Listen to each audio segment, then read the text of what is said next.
देखिए, झारखंड राज्य फसल राहत योजना के लिए आवेदन कराया जा रहा है और आप लोग में से बहुत सारे ऐसे व्यक्ति हैं जो इस योजना को अच्छे तरह से नहीं समझ पा रहे हैं और नीचे मेरे जो भी मैं इसके बारे में पहले वीडियो बनाया था तो उसमें आप कमेंट कर रहे हैं कि ये सब चीज फालतू है, ये है, वो है।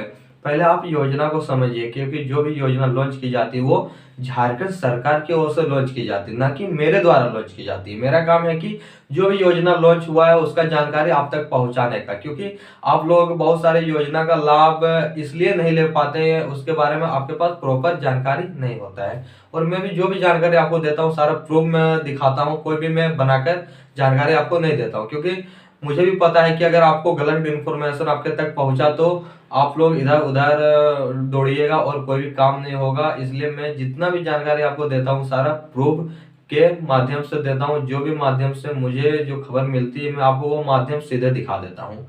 तो अभी झारखंड राज्य फसल राहत योजना में रबी फसल के लिए आवेदन कराया जा रहा है, जिसमें आलू, सरसों, ये सब फसलों के लिए आवेदन कराया जा रहा है और 15 मार्च इसका अंतिम डेट है। और इसमें देखिए फायदा क्या है, क्योंकि इसमें आप लोगों को 3,000 से लेकर 4,000 रुपए तक प्रति एकड़ के हिसाब से पैसा मिलेगा।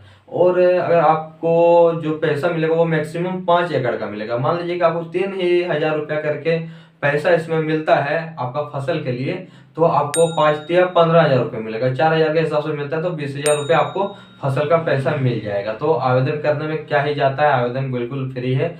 40-50 रुपया लगता है, ज्यादा पैसा नहीं लगता है। क्या क्या चीजें, क्या क्या सरकार का गाइडलाइन है, क्या टर्म और कंडीशन रखा गया है इस योजना में अप्लाई करने के लिए, वो सब मैं आपको एक चार्ट के द्वारा दिखाऊंगा। पूरा का पूरा चार्ट आप देख सकते हैं स्क्रीन पर, अभी देख लीजिए। पूरा का पूरा चार्ट जो है झारखंड सरकार के द्वारा लॉन्च किया गया है और इसमें डिटेल बाय डिटेल सारा इन्फॉर्मेशन दिया हुआ है। तो चलिए ये चार्ट को हम लोग देख लेते हैं। और झारखंड का अपडेट अगर आप इसी तरह से पाना चाहते हैं तो चैनल को सब्सक्राइब कीजिएगा, वीडियो को एक लाइक कीजिएगा। तो चलिए इस चार्ट को हम लोग सबसे पहले देखते हैं। तो आप यहाँ पर पूरा चार्ट को देखिए जो मुख्यमंत्री के द्वारा जारी किया गया है, झारखंड राज्य फसल राहत योजना। सारा चार्ट को मैं आपको अच्छे तरह से बताऊंगा। वीडियो भले ही थोड़ा लंबा हो जाए, लेकिन आप इस वीडियो को देखें जिसमें आपको सारी जानकारी मिलेगी। तो एक एक करके मैं आपको सारा अच्छी तरह से समझा कर बता देता हूँ। तो सबसे पहले देखिए क्या लिखा हुआ है, योजना में शामिल होने की प्रक्रिया। पंजीकरण आवेदन आपको JRFRY.Jharkhand.gov.in वेबसाइट पर जाए या नज़दीकी प्रज्ञा केंद्र में भी जाकर आप जो है आवेदन करवा सकते हैं। आपको क्या क्या डॉक्यूमेंट्स लगेगा, दस्तावेज लगेगा, यहाँ पर उसका पूरा जानकारी दिया हुआ है। मैं इसको आपको अच्छे से समझा देता हूँ। पहला नंबर पर आधार कार्ड जो बहुत ही ज़रूरी है। दूसरा नंबर पर मोबाइल संख्या रजिस्ट्रेशन के लिए बहुत आवश्यक होता है, क्योंकि अगर बाद में भी आप खोलना चाहो, अपना स्टेटस देखना चाहो तो मोबाइल नंबर से खोल सकते हो। तो मोबाइल नंबर यहाँ पर देना जरूरी हो जाता है। आधार संबंध बैंक खाता का विवरण, तो जो भी बैंक अकाउंट से आपका आधार कार्ड लिंक है आप वही खाता का वही खाता यहाँ पर दे, क्योंकि उसी में आपका डीबीटी के माध्यम से पैसा जो है सरकार भेजेगी। चौथा नंबर पर देखिए क्या लिखा हुआ है, भू स्वामित्व प्रमाण पत्र अथवा राजस्व रसीद। आपको यहाँ पर अपना भूमि का प्रमाण पत्र चाहिए और जो रसीद है लगान है उसका भी प्रमाण चाहिए, वो रसीद चाहिए। पाँचवा नंबर पे देखिए क्या दिया हुआ है, पाँचवा नंबर पे वंशावली। देखिए मुखिया, ग्राम प्रधान, राजस्व कर्मचारी, अंचल अधिकारी द्वारा निर्गत। तो आप इनमें से किसी से भी वंशावली बनाकर मोहर लगवाकर आप इसे जमा कर सकते हैं आवेदन करने के टाइम पे। ठीक है, तो ये जरूरी नहीं है कि सबसे साइन कराना होगा, आप इनमें से किसी एक से साइन करा लीजिएगा। छठा नंबर पे देखिए क्या लिखा हुआ है, सरकारी भूमि पर खेती करने हेतु राजस्व विभाग से निर्गत बंदोबस्ती पट्टा। सातवां नंबर पे घोषणा पत्र रियायत और बटाईदार द्वारा। तो ये घोषणा पत्र सब आपको फॉर्म में ही मिलता है, आपको इधर उधर जाने का जरूरत नहीं पड़ेगा। फिर यहाँ पर 8वां नंबर पर दिया हुआ है बटाईदार किसान द्वारा सहमति पत्र। और 9वां नंबर पर पंजीकृत किसानों के चयनित फसल एवं बुआई के रकबा का पूर्ण विवरण। और अगर आपको ये डॉक्यूमेंट्स में से कोई भी समझ में नहीं आ रहा है तो आप प्रज्ञा केंद्र में जाइए और पूछिए कि क्या क्या डॉक्यूमेंट्स देना होगा, वो भी वहाँ पर बता देंगे। ठीक है, तो आपको ज़्यादा परेशान होने की ज़रूरत नहीं है, ज़्यादा इधर उधर दौड़ने की ज़रूरत नहीं है। फिर इधर देखिए कुछ इन्फॉर्मेशन है, लेकिन योजना के प्रमुख प्रावधान। तो जो भी प्रावधान है कि आपको कितना राशि मिलेगी, क्योंकि यह योजना को कोई भी भरेगा तो ज़रूर उससे भी राशि से संबंधित जानकारी ही लेना है। तो पहला नंबर पर देखिए योजना अंतर्गत लाभ केवल प्राकृतिक आपदा से होने वाली फसल क्षति के मामले में लागू है। तो प्राकृतिक आपदा में सुखाड़ भी आ जाता है ओला गिर जाता है या कोई कारणवश बारिश ज़्यादा हो जाता है, कोई भी कारणवश अगर आपका जो भी फसल खराब होता है प्राकृतिक आपदा के द्वारा, तो उसमें आपको लाभ मिलेगा।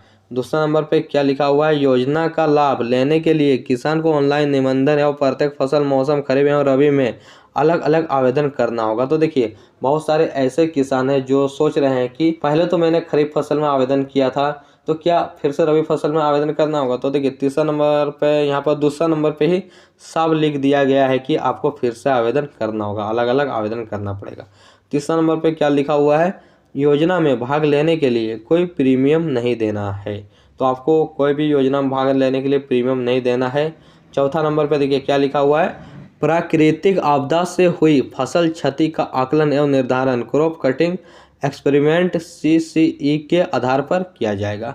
पाँचवा नंबर पे क्या लिखा हुआ है, 30% से 50% तक फसल क्षति होने पर आवेदक को प्रति एकड़ ₹3000 सहायता राशि दी जाएगी। और छठा नंबर पे लिखा हुआ है 50% से अधिक अगर आपका फसल खराब हो जाता है तो आवेदक को 1 एकड़ में ₹4000 सहायता राशि दी जाएगी। सातवां नंबर पे 5 एकड़ तक जो फसल में क्षति राशि है, सहायक राशि है, वो दी जाएगी। तो आपको मैक्सिमम 5 एकड़ तक में मिलेगा। तो अगर आपको 5 एकड़ के हिसाब से 3000 मिलता है तो 3000 गुना 5 कितना मिल जाएगा, 15000। 4000 के हिसाब से मिलता है तो 20000। ठीक है, इधर भी कुछ लिखा हुआ है। तो देखिए आवेदन करने का जो अंतिम तिथि रबी फसल के लिए हो रहा है गेहूं 15 मार्च, सभी 15 मार्च गेहूं, सरसों, चना और आलू के लिए आवेदन कर सकते हैं। तो यहाँ पर देखिए क्या लिखा हुआ है, योजना के अंतर्गत आवेदन करने की पात्रता। तो कौन कौन लोग पात्र हैं, सभी रियायत एवं बटाईदार किसान। दूसरा नंबर पर किसान झारखंड राज्य के निवासी हो। तीसरा नंबर पर आवेदक किसान की आयु 18 वर्ष से अधिक होनी चाहिए। चौथा नंबर पर आवेदक किसान की वैध आधार संख्या होनी चाहिए।